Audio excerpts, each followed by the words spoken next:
¿Qué tal, amigos de Contracara? Bienvenido a una nueva emisión aquí en UPC TV. ¿Qué tal, Manuel? ¿Cómo estás? ¿Qué tal, Martín? ¿Cómo están? ¿Cómo están, amigos de Contracara?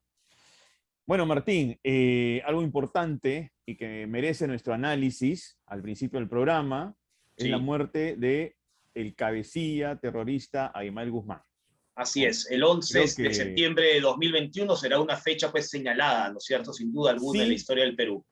y que es importante repensar incluso todos estos años o todos esos años que vivimos de violencia generada por el terrorismo, Así generada por es. Sendero Luminoso, y que me parece que hay ciertos aspectos que todavía no hemos interiorizado, ¿no? Como por ejemplo, que la ausencia de Estado, de ese Estado de aquellos años, le dio mucho margen justamente a este grupo terrorista por desconocer la complejidad cultural de su propio país, que es el Perú. Así es, así es. Manuel, hay ciertas fechas señaladas, ¿no es cierto? Y quiero vincularlo, por supuesto, al programa que vamos a tener hoy. Acabamos de mencionar el 11 de septiembre de 2021, que es el pasado sábado, ¿no? Que es Uh -huh. la fecha de la muerte del cabecilla terrorista Abimael Guzmán, pero también hay otras fechas, ¿no? Como el 12 de septiembre del año 92, que es la fecha en la que se capturó.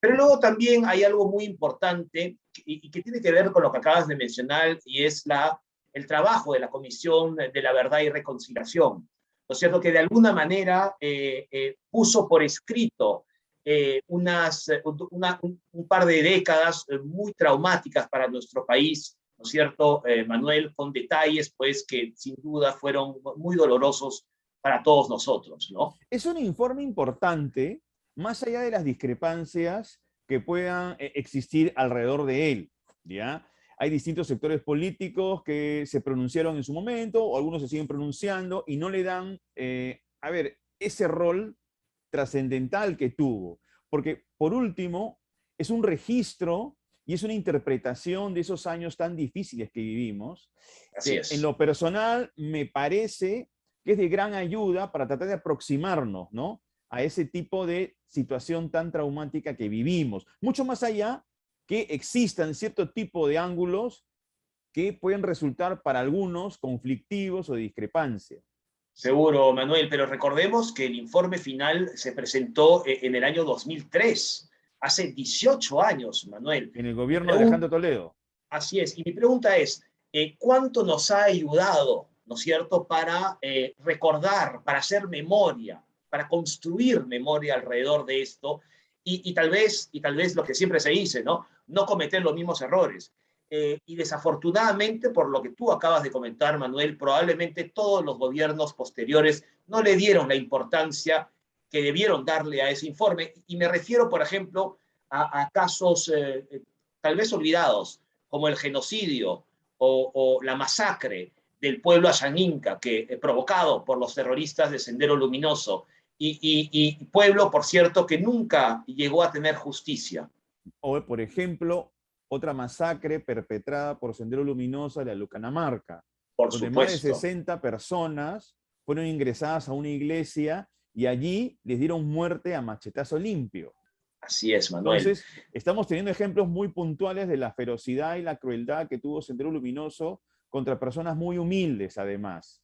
Y luego la manera de asesinar, recuerda lo ocurrido el 15 de febrero del año 92, un año muy trágico, Manuel, si lo recuerdas, y el asesinato de Marielena Moyano, una lideresa de Vía El Salvador, que se enfrentó cara a cara con el terrorismo, pese a aquel paro armado, recordarás, el día anterior de Sí. su asesinato tan cruel, despiadado, sanguinario, y ese es el carácter de los terroristas de Sendero Luminoso, todos ellos enviados, por cierto, por este genocida, este sanguinario terrorista Abimael Guzmán.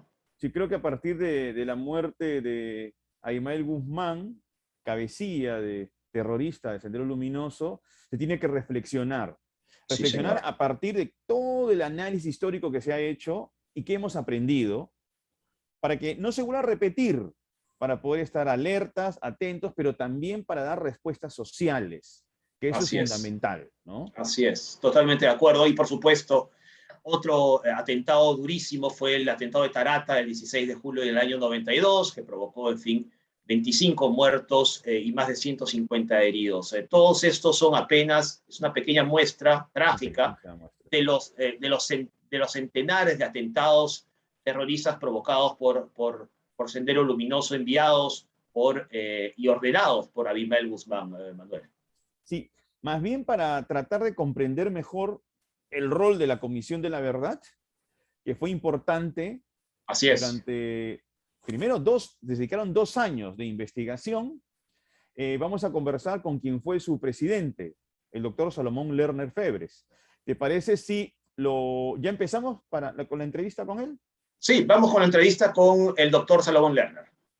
Bien, amigos, continuamos con nuestro programa Contracara y ahora tenemos el placer de presentar al doctor Salomón Lerner, expresidente de la Comisión de la Verdad y Reconciliación, actualmente rector emérito de la Universidad Católica, y también él es presidente del Instituto de Democracia y Derechos Humanos, IDEPUC. Doctor Lerner, muy buenas tardes y bienvenido a Contracara de UPC TV. Muy buenas tardes, Manuel. Doctor, bienvenido. Bienvenido. Doctor Lerner, partiendo de la premisa que el Estado peruano tuvo pues una ausencia muy acentuada a principios, bueno, y también durante los años 70, época en que Sendero Luminoso fue formándose y después hizo su aparición oficial en el año 80 en este atentado en Chuxi, cuando era el día de las elecciones presidenciales, que ganara posteriormente Fernando Belaúnde, Terry.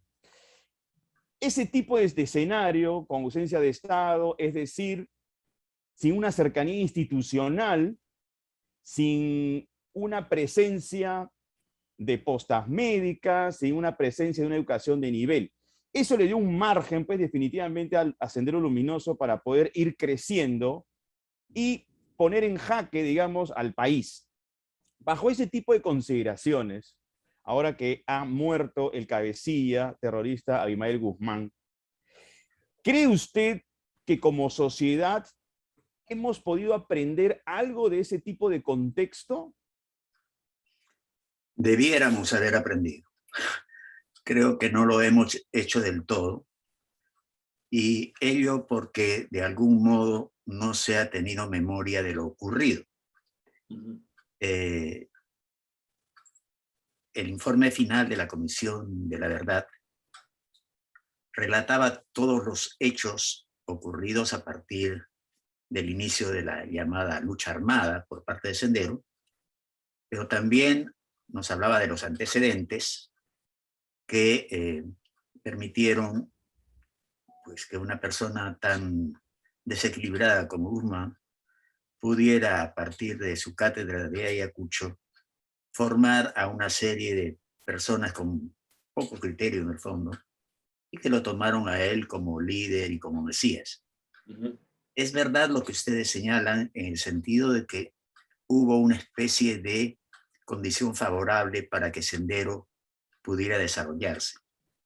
Y esta fue la de la extrema desigualdad y el lugar, si quieren, realmente terrible en el cual se encontraba buena parte de la población peruana, especialmente la población andina y quechohablante, ¿no?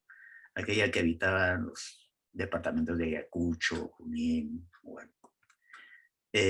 Allí habían ciudadanos que no lo eran plenamente, en el sentido de que sus derechos no eran totalmente reconocidos por el Estado, por más que teóricamente eran ciudadanos tal como usted o como yo, y los deberes del Estado de proporcionar salud, educación, etcétera, brillaban por su ausencia.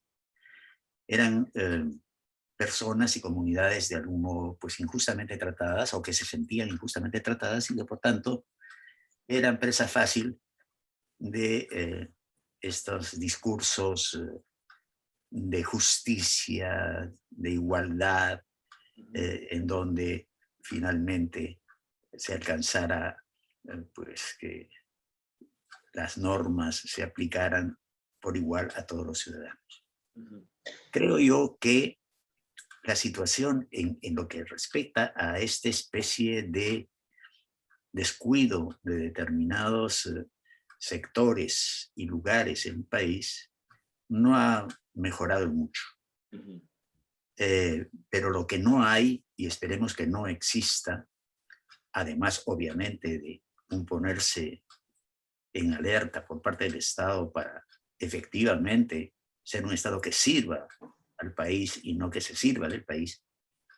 Lo que no hay, y esperemos que no haya, te decía, es la presencia de una especie de mesías o profeta que, utilizando una ideología que ya venía un poco empaquetada, el marxismo, el leninismo y el maoísmo, pues dentro del comunismo chino, pueda mover todos esos sentimientos, si quiere, de fastidio frente a la injusticia y plantear una salida violenta en la cual en el fondo se incurría en una contradicción, porque pretendiendo salvar a los hombres y a los más pobres, las primeras víctimas de Sendero fueron los más pobres y fue la matanza de hombres inocentes. Así es. Doctor Lerner, usted ha hablado de memoria al principio de su respuesta y ha hablado también de poblaciones pues, que sufrieron el terrorismo, el Sendero Luminoso, la violencia, las masacres. En la columna de La República que publicó el pasado lunes, usted recordó la responsabilidad de Abimael Guzmán en la masacre o genocidio contra el pueblo Ayaninka, ¿no? Y de hecho la comisión recomendó que se profundizara en esas investigaciones, y sin embargo, desde entonces, poco se ha hecho, y han pasado varios gobiernos. Esa falta de justicia contra, por ejemplo, en este caso, el pueblo Ayaninka, abona la falta de memoria en un país, por más dolorosa que sea esa memoria, porque claramente lo que ocurrió con el pueblo Ayaninka fue lo que ustedes mencionaron como genocidio. Exacto. La falta de memoria, de algún modo, se explica en determinados sectores de la población y en determinadas dimensiones etarias, los jóvenes, por ejemplo, porque no ha habido una preocupación por parte del gobierno por dar a conocer aquello que sucedió, por no haber valorado el informe y aquello que el informe señala y enseña. Y dentro de lo que dice el informe, de los crímenes más terribles que Sendero cometiera, pues de ellos hay que destacar lo que sería la acción más precisa de genocidio, es decir, de sometimiento y desconocimiento de la calidad humana de todo un pueblo, el pueblo ayánica, que fue sometido a la esclavitud y en donde fueron los ayánicas tratados como cosas, a los cuales no se les permitía ni siquiera tener sentimientos, eran simplemente objetos al servicio de los senderistas. Esto, decididamente, pues nos lleva a desarrollar con un sentido distinto, si quiere, y más profundo, el tema de la memoria. La memoria no ha de ser una memoria que simplemente recuerde las cosas, sino debe ser una memoria crítica, una memoria reflexiva, una memoria que, partiendo de los hechos, vaya más allá de ellos, claro, indague en sus causas y procure ver cómo así, proyectados al futuro, podríamos nosotros evitar que suceda una cosa como aquella que ocurrió. Cómo así hay que usar la inteligencia para combatir a estos fenómenos terribles y no simplemente violencia contra violencia. Es una memoria que además debe conmemorar en el sentido de tomar en cuenta no solo los hechos y a los victimarios, sino a las víctimas. Y aquí hay, creo yo, por parte del Estado, y la falta de memoria implica eso, y es fundamental, un descuido de las víctimas, de una falta de política en lo que toca a reparaciones, que nosotros ya, señalábamos en la Comisión de la Verdad. Reparaciones individuales y colectivas, reparaciones morales, simbólicas y también materiales. Y el Estado está obligado a ello, aún en los casos en los cuales Sendero fue aquel que victimó, porque el Estado allí debió defender a la población y no estuvo presente para defenderlo. No digamos nada respecto de los casos en los cuales el Estado también cometiendo graves errores en un comienzo de la lucha armada, pues atropelló a víctimas inocentes, ¿no? Doctor Lerner, el tema de la memoria es clave, es esencial para toda sociedad que ha vivido tránsitos traumáticos como la nuestra, y específicamente con el tema del Sendero Luminoso y el terrorismo en general.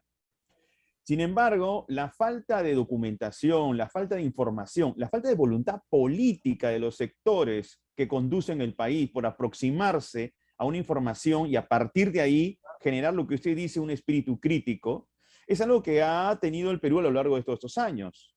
Es más, cuando usted presentó el informe de la Comisión de la Verdad y Reconciliación, pareciera que hubo una sensación de aparente entusiasmo por la clase política de aquel momento. Sin embargo, los hechos, lo que han demostrado, es que a la clase política, la verdad, no le interesó el informe de la Comisión de la Verdad. ¿Cómo usted evalúa este tipo de comportamiento de nuestra clase política? Sí, permítame decirle que yo creo que sí le interesó el informe y por eso lo silenció. Porque okay. El informe... Ya entendemos en qué sentido les interesó el informe. Exacto. Porque el informe señalaba responsabilidades en la clase política y eso no les gustó. Vea usted, son analizados los gobiernos de Belaúnde, de García, de Fujimori, y que son políticos que han estado vigentes, partidos políticos y políticos que han tenido gran peso en la vida del país. Y recordar que también, Alan García retorna al poder, ¿no? En el 2006. Así es. Y se muestra reacio, vea usted, a recibir una donación de Alemania hecha por la canciller Merkel para darle un sitio a Yuyanapac, a la muestra que la propia Comisión de la Verdad había armado y que daba cuenta de en un relato cronológico del conflicto. Se tuvo que hacer un pronunciamiento público, una carta firmada por N personas y encabezada por Vargas Llosa, para que el presidente García aceptara una donación para él. Es tan claro esto del desentendimiento de los políticos que, vea, hay pruebas así contundentes. Yo recibí una carta enviada por políticos alemanes hacia 2004. Yo después de la presentación del informe aquí en el Perú, fui a Alemania, fui también a Bélgica a rendir cuenta del apoyo que nos habían dado al trabajo de la Comisión, tanto en la Unión Europea cuanto al gobierno alemán. Y hablé con el presidente del Bundestag en Alemania y con la ministra de Cooperación para el Desarrollo, la doctora Victoria Soil. Sí, así se llama. Y les pedí apoyo para que el gobierno peruano pudiera efectuar las reparaciones. Me dijeron que lo verían, que estaban interesados. Yo regresé, pasaron los meses, no hubo noticias, y de pronto me llaman de la embajada alemana. La embajada alemana, por encargo de la ministra esta, tenía por misión entregarme copia de 2 cartas. Una que le dirigía el presidente del Bundestag del Congreso alemán a ella, y la respuesta de ella al presidente del Bundestag. ¿Qué le decía el presidente del Bundestag? Mi querida Ote, era pelirroja, era su amiga, ministra. Ha estado aquí el presidente de la Comisión de la Verdad y Reconciliación y quieren apoyo para, busca apoyo para que se hagan las reparaciones después de este conflicto que a ver si se puede ayudar. Carta de respuesta de la ministra. Mi querido Wolfgang Thierse, mi querido Wolfgang, también estuvo aquí el doctor Lerner y me dijo lo mismo. Pues bien, nosotros no solo podemos, sino queremos ayudar. Y lo hemos conversado con el presidente de la República, el señor Toledo, allí está en Madrid. Y allí dijimos que podíamos dar una moratoria de 1 año en la deuda externa del Perú con Alemania para que se dedicara a eso, a reparación. Ajá. Y bueno, Toledo no hizo caso. Su ministro de Economía era Kuczynski. Yo realmente, bueno, y entonces la ministra esta le mandaba eso al embajador para que me lo haga saber a mí y para que yo supiera que ellos habían cumplido. Vino aquí también la viceministra de Cooperación y Desarrollo y me dijo lo mismo. Yo con esa carta, o copia de esa carta, fui donde Toledo, con algún otro miembro de la Comisión de la Verdad, a decirle, vea, aquí hay posibilidad de apoyo, le han hablado a usted. Escuchó, nos despedimos y no hubo nada.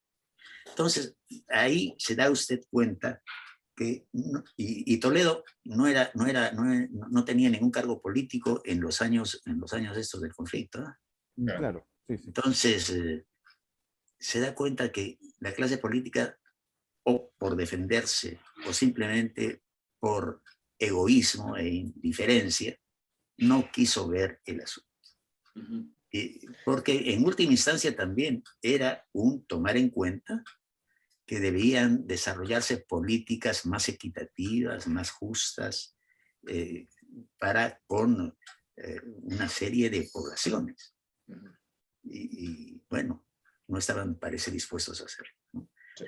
Ahí hay una grave responsabilidad, y en el terreno educativo creo que esa irresponsabilidad se manifestó en la falta de presión para que dentro de los planes curriculares se pudiera enseñar lo que ocurrió. Claro. Doctor Lerner, eso es muy importante porque además se le achaca mucho a los jóvenes no saber lo que ocurrió en aquella época y sin embargo parte de la sociedad no hizo su trabajo como usted mismo lo expresaba. Me gustaría regresar a su trabajo en la comisión y usted pudo entrevistarse y tener una reunión junto a otros miembros con Abimael Guzmán en el marco de la comisión. ¿Podría compartir con nosotros lo que usted se encontró considerando que tenía enfrente a un hombre que ordenaba asesinatos y auténticas masacres contra niños, mujeres y hombres? Sí, bueno, yo tuve un par de reuniones, pero la comisión en general tuvo cerca de 20 reuniones con yo le puedo decir que mi primera impresión era la de encontrarme con un hombre común y corriente, un señor ya avejentado y que, en fin, no se distinguía del común de los mortales. Salvo cuando, empezando a hablar, se tocaban temas relativos a su accionar, a sus ideas, a aquello que perseguía. Yo le hice una pregunta, la primera que le hice fue respecto de la contradicción que suponía defender al ser humano, porque finalmente se supone que eso era lo que ellos querían, pero matando seres humanos. Claro. Allí había un contrasentido. Y allí este hombre común y corriente, este viejito, cambió de tono, cambió de postura, y salió el presidente Gonzalo, pues, a pontificar sobre la revolución mundial, sobre un determinismo histórico por el cual la humanidad había ido avanzando de una dimensión teológica a una dimensión antropológica, en donde el hombre individualmente considerado era el centro mismo de la historia, pero que eso ya había sido superado y que ahora lo que importaba era la sociedad. Y no importaba entonces que murieran los individuos, siempre y cuando la sociedad estuviera bien. Lo cual, en el fondo, como ve usted, es un contrasentido porque la sociedad está compuesta de seres humanos. Entonces, mal puede haber una sociedad en donde sus miembros sean prescindibles.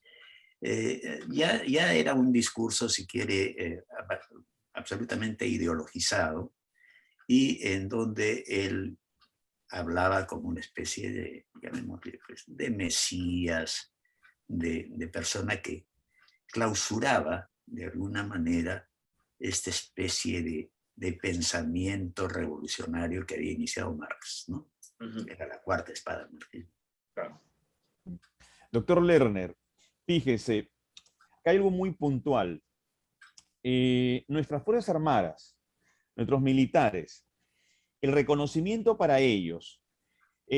¿Por qué en el informe de la Comisión de la Verdad de pronto no hay un énfasis muy marcado sobre la heroicidad de nuestros miembros militares y policiales, incluso sabiendo que hay hechos muy puntuales donde, en busca de dar respuesta y neutralizar a Sendero Luminoso, nuestras Fuerzas Armadas también cometieron errores que al final se tradujeron en asesinatos, como el caso de Apomarca, que está referenciado periodísticamente, fue judicializado y además se impartieron las sanciones correspondientes, por ejemplo, con el teniente Telmo Hurtado. Sin embargo, habiendo descrito esto, ¿qué ocurrió en el informe cuando se tuvo que redactar justamente esta parte de darle mayor énfasis, más fuerza a la heroicidad de nuestras Fuerzas Armadas? Yo quisiera que usted escuchara lo que dice la Comisión. En sus conclusiones, la actuación de las Fuerzas Armadas. Conclusión 53. La Comisión de la Verdad y Reconciliación reconoce la esforzada y sacrificada labor que los miembros de las Fuerzas Armadas realizaron durante los años de violencia y rinde su más sentido homenaje a los más de 1 millar de valerosos agentes militares que perdieron la vida o quedaron discapacitados en cumplimiento de su deber. 54. La CBR ha encontrado que las Fuerzas Armadas aplicaron una estrategia que en un primer periodo fue de represión indiscriminada contra la población considerada sospechosa de pertenecer a Sendero. En un segundo periodo, esta estrategia se hizo más selectiva, aunque continuó posibilitando algunas violaciones de los derechos humanos. Y esto es lo que quiere aquello que levanta pues un poco chispas, pero es lo que teníamos que decir, es de una Comisión de la Verdad. La CBR afirma que en ciertos lugares y momentos del conflicto, la actuación de miembros de las Fuerzas Armadas no solo involucró algunos excesos individuales de oficiales o personal de tropa, sino también prácticas generalizadas y o sistemáticas de violaciones de los derechos humanos que constituyen crímenes de lesa humanidad, ¿no? Entonces, hay eso, pero hay el reconocimiento de el valor que ellas tuvieron, de la defensa que hicieron de la sociedad y de los héroes que murieron defendiéndonos, y en ese sentido, pues, caray, esa es la verdad de los hechos. Y allí, dentro de el error o los errores que cometieron las Fuerzas Armadas, quizá en síntesis, el más importante fue el no aplicar la inteligencia desde un comienzo en su lucha contra Sendero. Fue violencia contra violencia. Bueno, había un desconocimiento acerca del enemigo también, ¿no? A principios de los 80. Y ese desconocimiento fue tan lejos que después, ya de terminado el conflicto, y nosotros entrevistando, yo recuerdo al general Clemente Noel, Sí. Claro. él Jefe político-militar de Ayacucho. De Ayacucho, sí. Nos explicó cómo en Ayacucho él puso en estado de alerta un determinado día a la población y a las Fuerzas Armadas, porque era un aniversario de, no sé, de la batalla de Cochino o algo de Cuba, y que entonces, en honor a Cuba, los senderistas iban a hacer algo, ¿no? Pero Sendero no tenía nada que ver con Cuba. Nada que ver nada con el castrismo, nada. Y por otro lado, Sendero tampoco tenía que ver con una revolución que quisiera tomar el gobierno del Perú, sino el gobierno mundial, era la revolución mundial. Aquí comenzaba algo que iba más allá del Perú. Y nosotros en la conclusión 64 decimos: la CBR ha encontrado que las Fuerzas Armadas fueron capaces de extraer lecciones durante el proceso de violencia. Ese aprendizaje, junto con la proliferación de los comités de autodefensa, la inteligencia operativa policial y el respaldo de la ciudadanía, permite explicar la derrota de Sendero Luminoso. Entonces, es muy claro. No podíamos callar. Más bien nosotros señalamos, a diferencia de otras comisiones de la verdad y de lo que ha sucedido en otros países, que el número mayor de víctimas lo causa Sendero y no el Estado. Claro. ¿No? Pero, en fin. Ya antes de que saliera el informe de la comisión, ya había gente en contra de ese informe. Sí, pues es verdad. Pues, doctor Salomón Lerner, queremos agradecerle mucho que nos haya atendido en PCTV y le agradecemos mucho sus reflexiones y los recuerdos del trabajo que tuvieron en la comisión. Muchísimas gracias, muy amable. Gracias a ustedes. Muchísimas gracias, doctor Lerner. Gracias. Hasta luego. Bien, Martín, muy claro el doctor Salomón Lerner en relación a la reflexión que deberíamos hacer sobre la memoria, que creo que ha sido un aspecto que ha sido olvidado en este país sobre el tema de la violencia, sobre todo el tema del entendimiento de lo que fue la violencia terrorista en todos esos años de sufrimiento para todos los peruanos. Parece mentira, ¿no? Han pasado 18 años del informe final de la Comisión de la Verdad y Reconciliación y parece ser que no hemos tomado conciencia de lo que se dice ahí en el informe, porque lo hemos hablado, es un informe muy valioso, ¿no es cierto? Es muy importante leer, ¿no? El informe y saber lo que ocurrió en aquellos años tan duros de la violencia terrorista, ¿no? Por eso el tema del fortalecimiento de las instituciones no es un asunto retórico, es un asunto urgente. Si Sendero pudo crecer rápidamente en aquellos años, fue porque el Estado no estaba presente. Sí. Si el Estado hubiese estado presente, es decir, como se comentó en la entrevista, a través de sus instituciones, diversas instituciones, que se expresan a través de la justicia, la salud, la policía, o sea, agentes del orden, y el bienestar social que se puede brindar a través de esas instituciones, Sendero no hubiese podido tener posibilidad alguna. Sin duda. Pero el Estado era precarizado totalmente. Para variar, veníamos pues de una dictadura, ¿no? Recién la democracia retomaba su camino y lamentablemente pues tuvimos que vivir esos años, ¿no? Así es, Manuel. Y luego, claro, no tomamos en cuenta, porque, insisto, criticamos mucho a la juventud de que no sabe lo que ocurrió en aquellas fechas, pero tampoco hemos hecho todos los sectores de la sociedad lo suficiente tal vez para que eso no ocurra, ¿no es cierto? Al contrario. Y por una sencilla razón también, porque los gobiernos posteriores al informe de la Comisión de la Verdad tampoco lo tomaron en cuenta. Sí. Entendemos que el informe de la Comisión de la Verdad no es palabra sagrada, así es, pero es un documento, al menos personalmente lo creo así, útil, que nos aproxima a ciertas razones por las cuales se generó la violencia terrorista y que nos ayuda a comprender también el tipo de país que somos, ¿no? Y por cierto, Y por cierto, Manuel, antes de seguir con el programa, creo que estarás de acuerdo en recordar a un grupo de policías que se dio cuenta que había que luchar contra el terrorismo desde la inteligencia. Y se creó este grupo del GEIN con gente como el general Miyashiro, Benedicto Jiménez, como Quetín Vidal, ¿no es cierto? Y por supuesto una serie de policías, recuerdas Ardilla, Gaviota, ¿no es cierto? Efectivos policiales que hicieron un trabajo con muy poco apoyo, ¿no es cierto? Y que sin embargo fueron los gestores de la captura de este cabecilla terrorista como fue Abimael Guzmán el 12 de septiembre del año 92. Que los primeros años de lucha subversiva fueron básicamente bajo una lógica militar, pero estaba descuidada esa otra parte, ¿no? Es otro ámbito que era la inteligencia, y la policía fue central para estudiar al enemigo también conceptualmente, porque había un factor conceptual.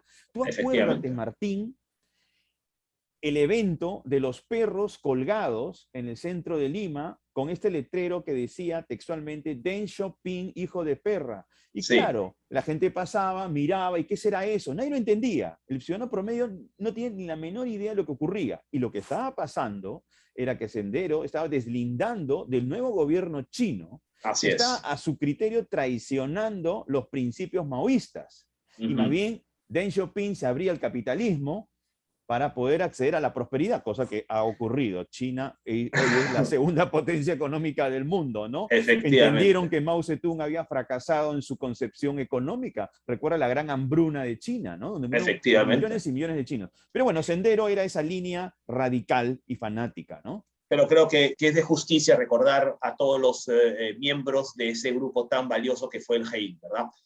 Manuel, has mencionado a China y creo que podemos ya presentar a Francesco Tucci, que con su sección Así va el mundo, nos va a hablar de otro tema importante.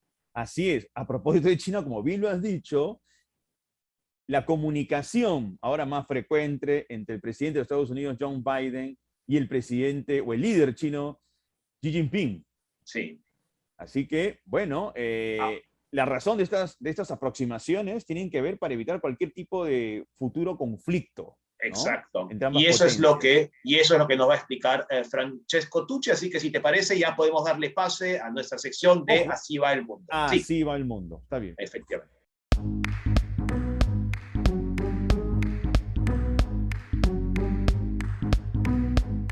El jueves 9 de septiembre, por primera vez en 7 meses, los mandatarios de Estados Unidos y de China, Joe Biden y Xi Jinping, hablaron por teléfono.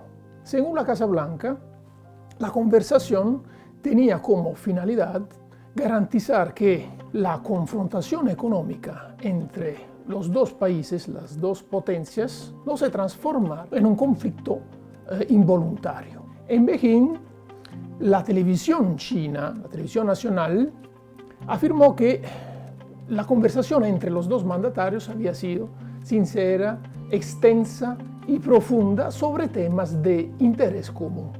Esa fue la primera llamada desde hace febrero entre los dos mandatarios, que hablaron solo por 2 horas después que Biden relevó a Trump. De hecho, las tensiones entre las dos potencias remontan al año 2018, cuando el exmandatario Donald Trump comenzó una guerra comercial contra China. Teniendo en cuenta el grave déficit comercial de Estados Unidos, que hoy día ha llegado hasta el 18%, y teniendo en cuenta que China es el principal socio comercial de Estados Unidos, aparte de ser el rival mundial. Con el cambio en la Casa Blanca de mandatario, entonces con el ingreso de Joe Biden, no ha cambiado la política de Estados Unidos, una política de confrontación económica con China. De hecho, el 2 de agosto pasado entró en vigencia una orden ejecutiva firmada por Joe Biden que prohíbe inversiones estadounidenses en el sector de telecomunicaciones, en sector tecnológicos que involucran a 59 firmas chinas, incluso Huawei y las 3 principales compañías de telecomunicaciones del gigante asiático, con la motivación que este tipo de tecnología se relaciona a un uso dual, es decir, civil-militar, y por esta razón no se quiere de ninguna manera respaldar al sector defensa chino. Esto nos ayuda a entender cómo las tensiones entre los dos países siguen muy altas y también se puede entender, según lo que afirma la prensa nacional china, la afirmación de Xi Jinping durante la conversación telefónica del 9 de septiembre. Es decir, el mandatario chino habría dicho que una confrontación entre las principales economías tendría consecuencias terribles, sería una desgracia para los dos países y para el mundo. A pesar de esta conversación tan profunda y extensa, los dos mandatarios no tomaron decisiones concretas. ¿Y eso por qué? Porque la lista de los desacuerdos entre los dos países, la lista es larga y va creciendo. Y no tiene que ver solo con asuntos económicos y comerciales. Se relaciona también a las reivindicaciones chinas sobre Taiwán y sobre varias islas del Mar Chino Meridional. También tienen que ver los desacuerdos con la construcción por parte de China de islas artificiales siempre en el Mar Chino Meridional.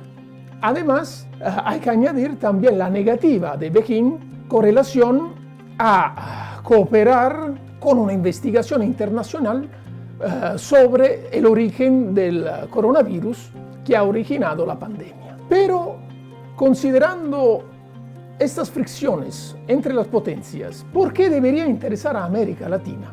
Hay que tener en cuenta que desde hace años, comenzando el siglo XXI, China ha ingresado con fuerza en la economía de los países latinoamericanos, sobre todo porque tenía hambre de recursos naturales necesarios para crecer y desarrollar. Y en pocos años, la República Popular China se ha posicionado como el principal socio comercial de varios países latinoamericanos, incluso Perú, con el cual suscribió en el año 2009 un tratado de libre comercio y sucesivamente en el año 2013 una asociación estratégica comprensiva de cooperación omnidireccional y profunda en varios sectores. Entonces eso explica también la preocupación de Estados Unidos hacia la penetración china en el continente americano. Además hay que considerar cómo propio en el continente americano se encuentra el número más alto de institutos Confucio, más de 500 con respecto a otras áreas geográficas. Y eso porque China quiere promover el estudio no solo de su lengua, que es una barrera cultural difícil de superar, sino también de su cultura para proyectar una imagen más positiva y ejercer un poder blando incipiente, pero que puede tener un cierto efecto en la opinión pública latinoamericana. Además, hay que considerar la relevancia de la iniciativa OBOR, One Belt One Road, que lanzó el presidente Xi Jinping en el año 2013, es decir, la reactivación de la Ruta de la Seda, una ruta comercial que conectaba Asia con Europa. En base a este nuevo proyecto, habrían dos rutas, una terrestre y una marítima, que van a involucrar no solo Asia y Europa, sino África en el proyecto originario, a través de la construcción y el potenciamiento de varias infraestructuras, como carreteras, ferrocarriles, oleoductos, puertos y megapuertos. Sucesivamente se ha ampliado este proyecto, incluyendo también el continente americano. Y de hecho, el año 2019, Perú firmó un memorando de entendimiento para unirse a esta iniciativa. China también está presente en el continente americano financiando construcción de infraestructuras relevantes, por ejemplo, hidrovías en Amazonas.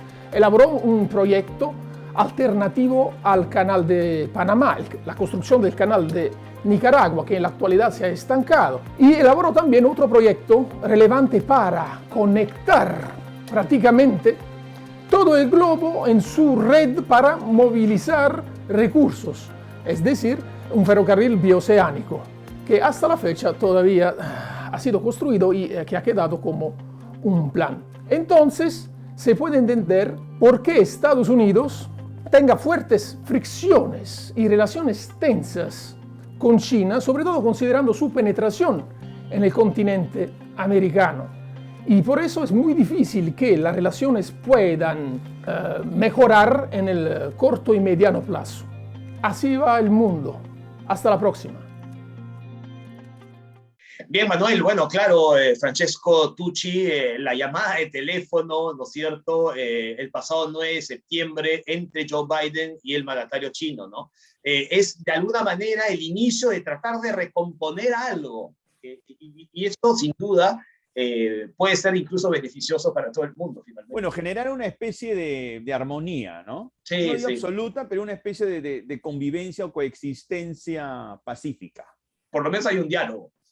Por lo menos, porque antes no había mucho diálogo. No había mucho diálogo, pero creo que Francesco, como siempre lo he explicado con mucha claridad, y eso nos permite tener muchas luces sobre el tema. Manuel, sobre otro tema que tenemos que tener claridad es sobre la economía en nuestro país, que la está sufriendo, ¿no? La incertidumbre política tiene una repercusión clarísima sobre la economía. Y por eso hemos invitado a Alonso Segura, ex ministro de Economía, para que nos explique varios de estos apuntes, ¿no? Creo que va a ser muy importante, sobre todo por el contexto que estamos viviendo, un contexto de incertidumbre, porque es la verdad, esto no es un asunto que pasa por una opinión subjetiva, sino que es algo tangible. Es algo tangible. Y lo otro, Martín, es el asunto que tiene que ver con la calificadora Moody's, la calificadora crediticia, que a partir justamente de este contexto de incertidumbre se ha expresado oficialmente y nos ha indicado, ustedes no están dando señales de claridad, por lo tanto les bajamos, ¿no?, el nivel, algo que no ocurría hace 20 años. Efectivamente, así que yo creo que Alonso seguro nos lo va a explicar con muchísima claridad, así que te propongo que vayamos ya con la entrevista. Lo escuchamos. Vamos. Bien, amigos de Contracar, estamos ya con el señor Alonso Segura, ex ministro de Economía. Señor Segura, bienvenido a UPC-TV. Buenas tardes, Manuel, Martín, ¿cómo están? ¿Qué tal? Señor Segura, fíjese, antes de entrar en temas específicos y para que todos entendamos lo que ocurre en nuestro país, ¿cuánto influye en la economía y en la confianza del país frente al mundo esta incertidumbre y lo que ocurre dentro, desde el punto de vista político? Es determinante, ¿no? Cuando la incertidumbre es pequeña, en realidad puede pasar desapercibida, pero cuando es grande, afecta las decisiones económicas en general de los agentes, ¿no? De las empresas, de las personas, ¿no? Y en este momento es muy alta, ¿no? Una señal de eso es lo que está pasando con el tipo de cambio, ¿no? Un país que está acostumbrado a un tipo de cambio muy poco volátil ha tenido la mayor subida de la Alianza del Pacífico y en general muy fuerte y sin nada que realmente lo justifique, ¿no? Más que justamente incertidumbre, ¿no? Ahora, esa incertidumbre ahora tiene nombre propio, ¿no? La calificadora crediticia Moody's, que nos ha bajado pues un poquito el pulgar después de 20 años. Hay muchas variables, pero no se puede negar que el contexto político actual que estamos viviendo, de cierto tipo de incertidumbre, está generando pues que este tipo de organismos ya no nos vean con los mismos ojos. Sí, la clasificadora en los argumentos o las razones que usa para la baja calificación básicamente tiene dos grupos. Lo primero es la situación pasada, ¿no? Lo que ha ocurrido en los últimos 2 años, que justamente ha sido incertidumbre también, toda esta conflictividad política, el deterioro de indicadores fiscales, el manejo de la pandemia desde el punto de vista fiscal, durante la gestión Vizcarra, ¿no? Esa es una parte de la razón por la cual nos hacen la rebaja, ¿no? Y la otra, y lo señalan con nombre propio, es la falta de claridad de las propuestas del nuevo gobierno, la idea o la propuesta de una asamblea constituyente que busque reformar integralmente la Constitución y también, la posible conflictividad política hacia adelante, ¿no? Entonces, nuevamente, prácticamente todo es venido de decisiones políticas, ¿no? Lamentablemente. Una consulta, esta variable de análisis que vendrían a ser las calificadoras crediticias, a fin de cuentas, ellas son consultadas, son revisadas por los grandes grupos de empresarios extranjeros, ¿no? No, para que el público Sí, entienda. Es importante lo que opinan ellos porque con la información que ellos dan, las posibilidades de inversión o son mayores o sencillamente se esfuma. sí, las clasificadoras de riesgo, que son, digamos, las principales son tres. Moody's, la que le ha hecho la rebaja calificación crítica al Perú. Eh, Técnicamente es la deuda de un extranjero a largo plazo del gobierno, pero digamos es a la calificación de Perú.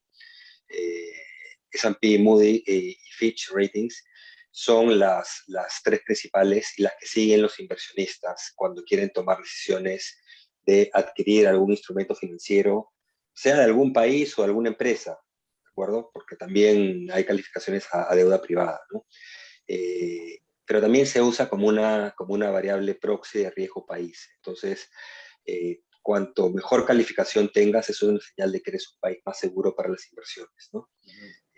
Conforme vas bajando en la escala, digamos, el riesgo es mayor y por tanto no solo tienes un menor, digamos, abanico de posibles inversionistas que quieran venir al país, sino además exigen un retorno más alto, el riesgo aumenta, eso encarece el costo del capital en el país, pero también el costo de endeudamiento para todos, para el gobierno, para las empresas, para las personas, ¿no? Un ejemplo de eso es que al día siguiente que hicieron la rebaja al país, digamos, a la nota del país, le hicieron la rebaja también a los 5 principales bancos del sistema financiero peruano. Ajá. Al Banco de la Nación y a los 4 bancos más grandes, ¿no? BCP, BV, Scotiabank e Interbank, ¿no? Porque básicamente, salvo una excepción muy rara, el techo para la calificación de digamos, una empresa privada, un banco de un país, es el techo del soberano. Si te baja el techo, te bajan al resto, ¿no? Eso significa que los bancos peruanos, cuando quieran endeudarse, van a tener que hacerlo más caro también, ¿no? El efecto cuantitativo todavía es marginal, pero es la señal de hacia dónde estamos yendo, ¿no? Hacia abajo, básicamente. Señor Segura, dentro de las variables, digamos, para que el Perú tenga o no confianza a nivel internacional, aparentemente es el nombre del señor Julio Velarde, ¿no es cierto? Es una de las personas más nombradas en las últimas semanas o meses. Y sin duda, con sólidos argumentos, en fin, por su destacada labor frente al BCR, pero su sola confirmación, que por ahora no ha ocurrido, ¿devuelve esa confianza en el Perú a nivel internacional? ¿O también depende de otras variables que sin duda son importantes, ¿no? No solo depende de eso, es necesario, en mi opinión, sería muy importante, pero no sería suficiente. Entonces ahora tenemos, digamos, hacia adelante distintos escenarios, ¿no? Uno es que lo ratifiquen, lo propongan, ojalá eso ocurra, pero el gobierno pareciera estar dando marcha atrás en esa decisión, o no nos dijeron, digamos, la verdad durante semana, ¿no? Claro. Y eso sería una dosis más de incertidumbre, porque ya los mercados, de alguna manera, debido a los anuncios del propio gobierno durante semanas, asumían que Julio Velarde se quedaba, ¿de acuerdo? Entonces, si no se queda, eso va a añadir aún más incertidumbre, ¿de acuerdo? Muchas veces se dice, no depende quién esté, sino quién lo reemplace, ¿no? Y los que hemos tenido un cargo público lo sabemos. El punto es que va a ser muy difícil que puedan encontrar en una situación como la actual alguien que ya tenga toda la trayectoria y la credencial de Julio Velarde para poder asumir las riendas del PCR, ¿no? Entonces digamos, buscar más problemas al país por las puras, ¿no? Ahora, si ratifican a Julio Velarde, no es el fin de la historia tampoco. Eso ayuda, pero no es suficiente. Eso te daría, digamos, una dosis de tranquilidad de que el Banco Central se va a mantener realmente independiente, porque además asumo que Julio Velarde se quedaría si tiene un grupo de directores con los cuales trabajar, ¿no? Claro. Estoy de acuerdo. Pero aún faltaría todo lo que es políticas de gobierno, digamos, ¿no? Y Congreso. Pero ahorita el riesgo principal está centrado en el gobierno, ¿no? Quería hacerle una repregunta sobre lo que acaba de mencionar. ¿Qué tan relevante es la designación de los directores del BCR? Es muy relevante porque son 7 directores y las decisiones se toman por mayoría. Y hay decisiones importantes. Es decir, la Constitución limita al Banco Central en ciertas cosas, ¿no? No puede prestarle al Tesoro, por ejemplo, claro, ¿no? Ciertos temas como esos, que son fundamentales. Pero hay otros realmente que se deciden a nivel de directorio y que son temas centrales. El Banco Central, por ejemplo, en su directorio puede decidir que quiere cambiar el sistema de metas de inflación o que quiere intervenir más masivamente, digamos, para revertir la subida del tipo de cambio o que no quiere hacerlo. O sea, hay muchas decisiones que toma el Banco Central. Los topes de tasa de interés que estableció el Congreso al amparo de la Constitución, que es muy excepcional, pero que hicieron que el Banco Central lo hiciera, el Banco Central lo hace con razonable criterio, aunque está generando lo que todo el mundo adelantó, lo que, digamos, lo que la evidencia sugería, no todo el mundo, porque hay quienes impulsaban esto, ¿no? Que genera represión financiera, ¿no? Gente que ya ahora no tiene acceso, pero ha tratado de hacerlo de la manera de tratar de no interferir mucho, digamos. El siguiente directorio podría decir que lo quiere bajar y bajar y bajar y generar mucho más desintermediación financiera, ¿no? Entonces, de nuevo, hay decisiones muy importantes y son por mayoría. Entonces, al final, en votos, Julio Velarde es uno de 7. Por eso es que su decisión, imagino, pasa por tener mayoría, ¿no? Directores con los cuales pueda trabajar, ¿no? Ahora, eso no es suficiente. La propia clasificadora de riesgo señala que las dos principales variables que podrían generar nuevas rebajas al Perú en el futuro, digamos, en los próximos meses, años, que son, uno, desvíos fiscales derivados de menor crecimiento por menor inversión privada, es decir, está todo en manos del gobierno. No están seguros de que la trayectoria que se ha plasmado en el marco macroeconómico sea cumplible, ¿no?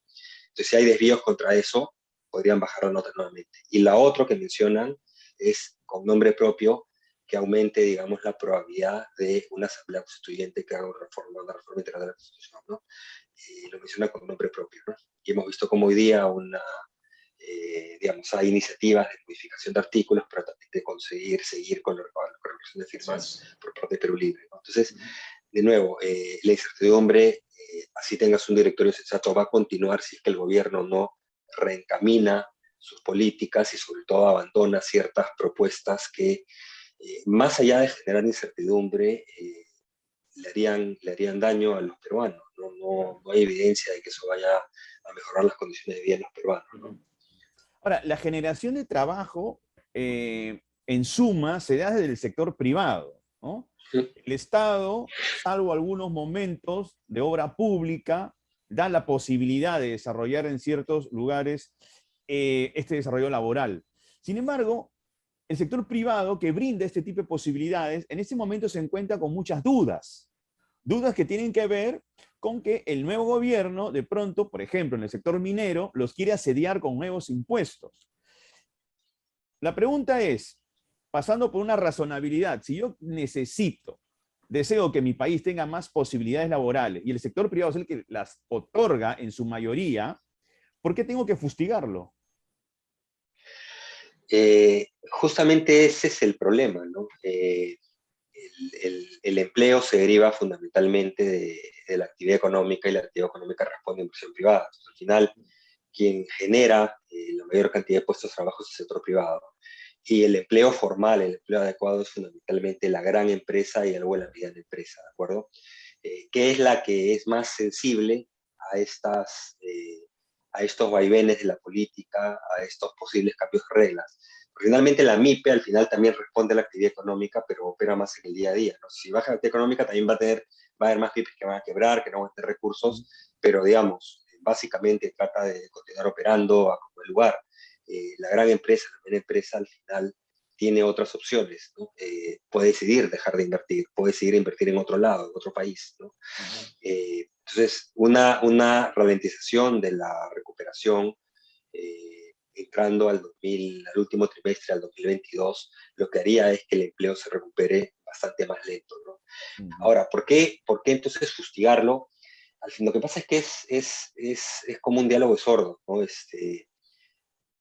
Es motivado ideológicamente. La izquierda en el Perú tradicionalmente ha tenido una serie de recetas que no se han actualizado, que hay múltiples evidencias de que no ha funcionado ni en América Latina ni en el resto del mundo, pero no abandonan esas banderas, ¿de acuerdo? No las modernizan, simplemente siguen para adelante, ¿no?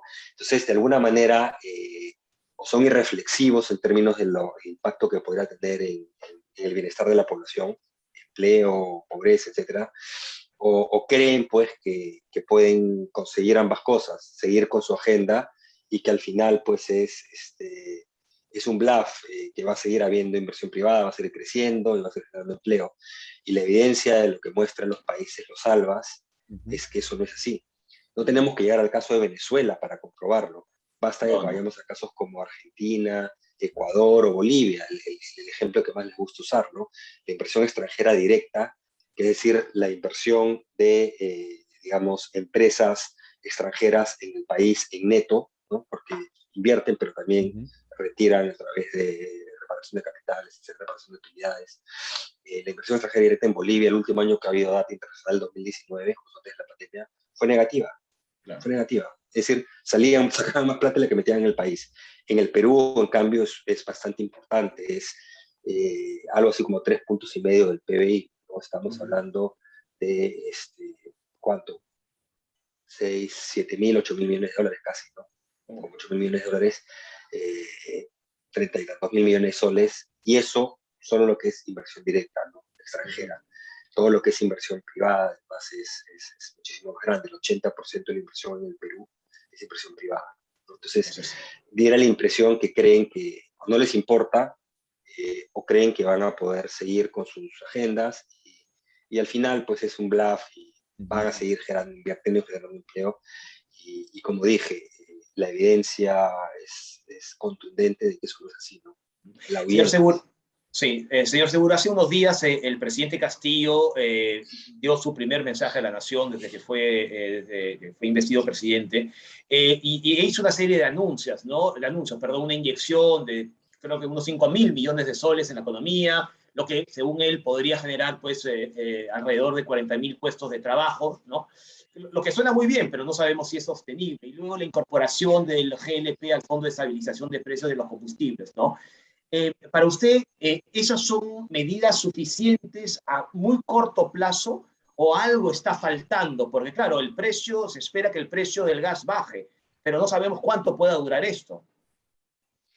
Sí, no son suficientes, digamos, son medidas razonables dada la situación, digamos, pero el problema es que todas las medidas de ese discurso que dio se basan en acciones del sector público y no hubo nada, básicamente, de tender puentes con el sector privado.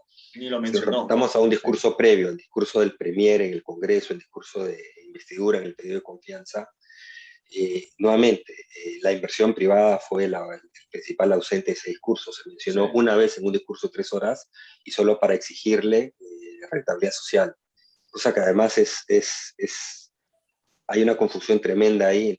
Creo que ni ellos saben qué es lo que entienden por rentabilidad social, porque no es un estándar que se aplique a inversión privada, realmente, ¿no? Entonces, sigue digamos, antagonismo con la inversión privada, o por lo menos sortirlo como que no importase, ¿no?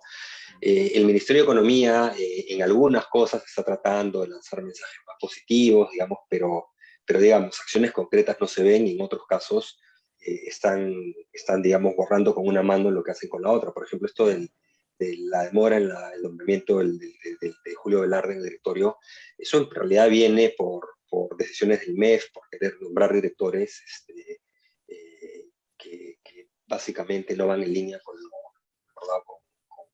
lo solicitado por el doctor Velarde, en principio, por lo menos de los nombres que se barajan, ¿no? Eso no es Perú Libre, eso no es el presidente, es básicamente el propio MEF. Entonces, hay que tener cuidado con eso, ¿no? Entonces, y lo otro es que digamos, algunas palabras, algunas frases, pero que no contienen tracción al interior del gobierno, no son suficientes para revertir la incertidumbre, ¿no? Te pueden comprar un poquito de tiempo, un compás de espera, pero ciertamente no es suficiente. En este momento las expectativas empresariales, así uses las expectativas que mide el Banco Central a través de encuestas o las del sector consultor del sector privado, están en terreno, digamos, de fuerte pesimismo, ¿no? ¿Eso qué significa? Eso se condice con retracción de inversión privada en los próximos meses, ¿no? Pareciera que no lo están viendo, ¿no? Y están tratando de encontrar, digamos, aisladamente alguna variable que todavía se comporte bien o alguna decisión para ponerla como tremendamente positiva. Es entendible que el Ministerio de Economía no lance mensajes negativos, por ejemplo, pero yo creo que tiene que tener los pies un poquito más aterrizados, ¿no? Ahora, es claro que el liberalismo económico en los últimos años ha logrado, más allá de discusiones, que la calidad de vida aumente en los distintos países donde se ha aplicado. Por ejemplo, Chile. Es indudable que Chile ha tenido un desarrollo económico desde fines de los 80 hasta estos años. Sin embargo, el tema de la desigualdad también ha jugado un poquito a la par en los últimos años y ahora ha explotado, y les ha explotado en la cara, y más bien van a tener un problemón ahora en noviembre, con las nuevas elecciones y el tema de la redacción de una nueva constitución, donde Sí. allí sí ya está definido que va a ser una nueva constitución. También tenemos el problema de Argentina, ¿no? Que después del fracaso de Macri, ahora retornaron al kirchnerismo. Colombia, con Duque, ¿no? ¿Qué cosa ocurre con el liberalismo que, a pesar de haber logrado éxitos importantes, no completó, no terminó de cerrar una gestión eficiente en los distintos países latinoamericanos? ¿Qué pasó con Sí, esa mano yo creo, invisible del mercado? ¿Es suficiente la mano invisible o hay otras variables que deberían jugar? no es suficiente, ¿no? Yo creo que algunos lo hemos venido diciendo desde hace un buen tiempo atrás, ¿no? Primero, digamos, no necesariamente aún los países de Alianza del Pacífico, López Obrador, por ejemplo, etcétera, no necesariamente han sido absolutamente liberales, ¿no? También ha habido mucho mercantilismo, por otro lado, pero digamos, lo que faltó aún dentro del esquema más abierto a mercados ha sido más políticas públicas, políticas productivas, políticas de inclusión social, porque tú lo has dicho, la desigualdad era muy alta, la desigualdad en América Latina es la más alta del mundo, ¿de acuerdo? Entonces tú venías de una situación de una desigualdad altísima y no es que no se ha reducido, inclusive en Chile se ha reducido, Sí, sí, pero claro. sigue siendo la región de mayor desigualdad, entonces no lo hizo con la suficiente velocidad, ¿de acuerdo? Y eso es lo que te genera en un contexto, primero de caída de materias primas y después la pandemia, ahora las materias primas están volando, ¿no? Pero tienes toda la secuela de la pandemia, te genera mucho descontento, ¿no? Entonces creo que ahí faltó mayor sensación de urgencia de cómo hacer para cerrar las brechas sociales. En el caso de Perú también lo vemos, ¿no? Las brechas de infraestructura, las brechas sociales siguen siendo enormes. No es que no ha funcionado, la pobreza era más de 60% y bajó a 20, ¿de acuerdo? Sí. Y ahora La estamos en desigualdad también 30. bajó. Ahora estamos en 30, ¿no? Ahora ha subido a 30, no, pero no estamos en 30, y estamos menos de 30. Hay que ver en cuánto, si será 23 o lo que fuera. Bien. Y eso tiene que ver con que la medición de la pobreza es en promedio durante el año. Entonces, ¿qué pasó? Me diste pobreza cuando tenías cuarentena estricta. Había mucha gente que no podía trabajar en ingresos, fue calificada como pobre. Pero así como el empleo ha comenzado a regresar, no al nivel de antes, está todavía lejos, y no la calidad de empleo, también la pobreza se va reduciendo. Probablemente cuando salga el dato del 2021 tengamos un nivel de pobreza, digamos, por debajo de 25, ¿no? Pero el punto concreto es, se redujo de manera importante, la pobreza extrema también se redujo de manera importante, las clases medias aumentaron, ¿no? Es cierto que hay un grupo muy vulnerable. El tema es lo que faltó y debió haberse sido urgencia fue cómo hacer para cerrar brechas sociales, brechas de estructura antes, ¿no? Se hizo, se comenzó a hacer de manera más agresiva, digamos, el año 2011, pero después los últimos 5 años con todas estas, no sé cuántos presidentes tuvimos, ya creo que 4, como que se perdió un poquito el norte y cayó la pandemia, ¿no? Y América Latina es un poquito la misma historia, ¿no? América Latina es muy dependiente de lo que ocurra afuera, entonces tuvo unos pocos años de fuerte viento a favor, pero después con la caída de precios de materias primas, digamos, la región se complicó, ¿no? Y sobre eso vino la pandemia. Mira, América Latina ha tenido la menor tasa de crecimiento desde el año 2010, de todas las regiones del mundo, absolutamente todos los años, ¿eh? Entonces, eso obviamente te genera descontento, ¿no? Solo que la pandemia fue la gota que rebasó el vaso, ¿no? Entonces, yo creo que hay que reflexionar mucho sobre eso, ¿no? Ahora, eso significa que tenemos pues que cambiar y decir nos vamos a dar bandazos, ahora queremos pues regresar a políticas que a América Latina nunca le han servido, digamos, de izquierda, crecimiento de prostitución de importaciones, Sobre o todo la propuestas como la izquierda, de como países se salvas. entendió en Latinoamérica, ¿no? Porque la Y izquierda como se francesa y entiende, española es totalmente distinta, ¿no? porque si tú comparas los resultados, digamos, no solo económicos, sino sociales e institucionales, utilizando multiplicidad de indicadores y multiplicidad de rankings internacionales de países que han sido, digamos, en los últimos, si quieres, 20 años, más abiertos al mercado y los que han tenido esa receta más de izquierda, digamos, los salvas, versus el Pacífico, no hay punto de comparación. O sea, a países como Perú, Chile, Colombia les ha ido muchísimo mejor, no solo en lo económico, ¿eh? También en lo social y en lo institucional, ¿no? Entonces, no hay nada que se pueda aprender realmente de ese tipo de países que actúan más con políticas más ideologizadas, ¿no? Entonces, yo creo que sí faltó ese mayor impulso a un Estado que se fije más en la parte productiva, que se fije más en la parte social, que se comenzó a hacer, invertir más en capital humano, pero es una tarea además de largo plazo, ¿no? No puedes tener un Big Bang porque no, eso no es posible, ¿no? Eso demora en ir madurando, ¿no? Pero yo creo que esa es la ruta, ¿no? La ruta estaba un poco ya, estaba marcada, estaba delineada, y es por donde creo que hay que ir, ¿no? Entonces me parece, no sé, por simplificar es ir más o menos por el medio, ¿no? Pero no hay, lamentablemente no es esa la idea del gobierno, y yo no tengo claro tampoco en el Congreso. Pues ojalá no sea un Congreso tan destructivo como el Congreso previo, ¿no?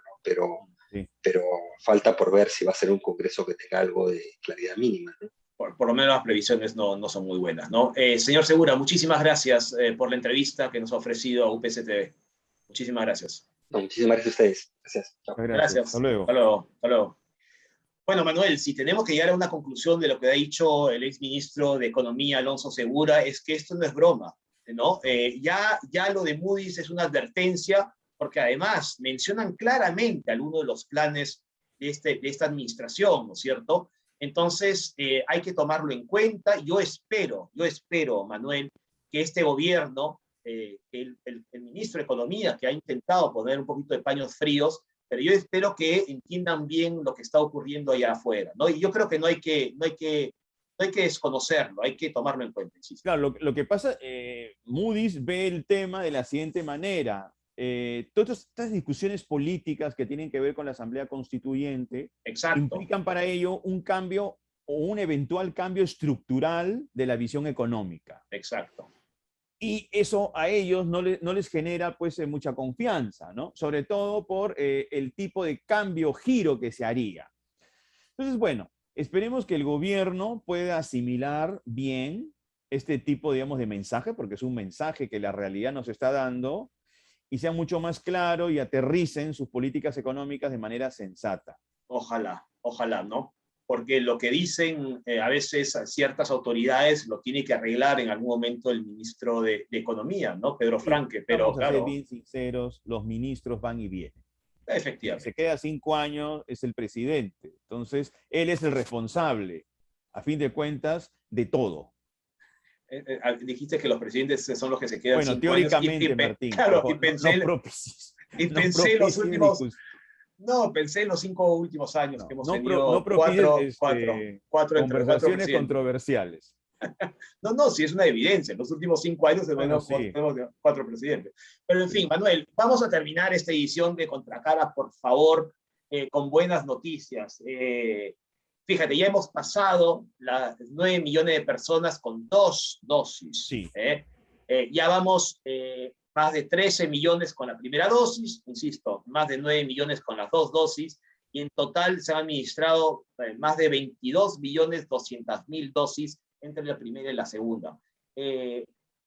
Todavía no es suficiente, pero estamos avanzando, y ya están bajando de los 25 años, es decir, mira qué buena noticia, nuestros estudiantes, ¿no es cierto, Manuel, tus alumnos, mis alumnos, los alumnos de nuestra universidad y de todas las universidades de nuestro país ya están a punto de ser vacunados, ¿no es cierto? Yo espero que cumplan con ir, porque es muy importante ir, y voy a agarrarme del lema de ir y poner el hombro para recibir la primera y luego la segunda dosis. Eso es fundamental. Y así que vayan sin miedo, sin temores, compren su Panadol para que no haya ningún problema. Exacto. O paracetamol, porque creo que el paracetamol es lo genérico. Así es. El Panadol más bien es el nombre de una marca, pero bueno, en fin, tomen ese tipo de pastillas para evitar cualquier tipo de pequeño dolor. Nosotros nos hemos vacunado y la verdad que no hubo nada dramático. Nada dramático, la pastillita y chao con el dolor de cabeza, cualquier cosa que pueda ocurrir. a nuestra productora, Susana Así es. Condado, Así para que es. vaya sin ningún temor este fin de semana, se vacune, pero No hay compre ningún su problema. paracetamol. No hay ningún problema en eso. Pero Mar- insisto, Manuel, y por cierto, siguen llegando las vacunas, ¿no es cierto? Recordemos Sí, que septiembre, esta como semana lo han llegado, ¿ah? hablamos, lo Más de hemos hablado, 700.000. así es, lo hemos hablado con el viceministro de Relaciones Exteriores la semana pasada. Septiembre va a ser un mes con más de 12 millones de vacunas, digamos, que lleguen al país, y eso evidentemente va a ser beneficioso para todas las regiones de nuestro país. Martín, 2 anuncios académicos Sí. importantes. Dale, Primero, que este viernes es la premiación del concurso Talento Periodístico, ya. donde vamos a reconocer a nuestros estudiantes que ganaron en distintas categorías que tienen que ver con fotografía, entrevista, crónica y reportaje, Gran noticia. proyectos digitales. Así que este viernes a la 1 de la tarde va a ser la premiación. Y lo otro, que también es central, la próxima semana empieza la semana de periodismo literario. Ajá. Arranca el día, va a ser lunes 20, miércoles 22 y viernes 24. Perfecto. El lunes 22 vamos a tener a nuestro periodista y escritor Hugo Coya, que va a estar acompañado por la periodista argentina Victoria De Masi. Ella hizo un trabajo muy interesante al escribir un libro sobre el hijo ilegítimo de Carlos Menem, quien fue presidente de los argentinos en los 90. Hugo Coya más bien va a hablar sobre Estación Final, ¿no? Su libro importante sobre peruanos involucrados en la época de la Segunda Guerra Mundial, específicamente en el contexto del Holocausto. Y el día miércoles tenemos a Roberto Herzer, que es un teórico del periodismo narrativo, y estará acompañado por Javier Sinay, a quien ya conocemos, que estuvo hace 2 años con nosotros. Y el día viernes cerramos esta semana importante con el Talento UPC, nuestros estudiantes y egresados que han publicado. Para esta ocasión tenemos a Jan Calcina, ya egresado, que hizo el libro sobre las Malvinas, Sí. Este centro comercial que, bueno, que colapsó, se quemó. La tragedia, sí, sí. La tragedia. Y tenemos a Maite Siriaco también, quien tiene un libro sobre la trata de niñas, la selva. Entonces, va a ser una semana bastante interesante. Rosa María Cabrera también, otra estudiante nuestra, que también presenta un libro sobre un personaje vinculado al deporte. Entonces, bueno, creo que hay bastante material para poder abordar y disfrutar en esta semana de periodismo literario. Hay que animar para que participen, porque sin duda es una gran oportunidad, Manuel. Pues Así bien, es, Martín. Con esto vamos terminando la edición de esta semana de Contracara, y por supuesto nos volvemos a reencontrar la próxima semana, Manuel. Listo, Martín, un abrazo para todos y nos vemos. Ok, chao, chao.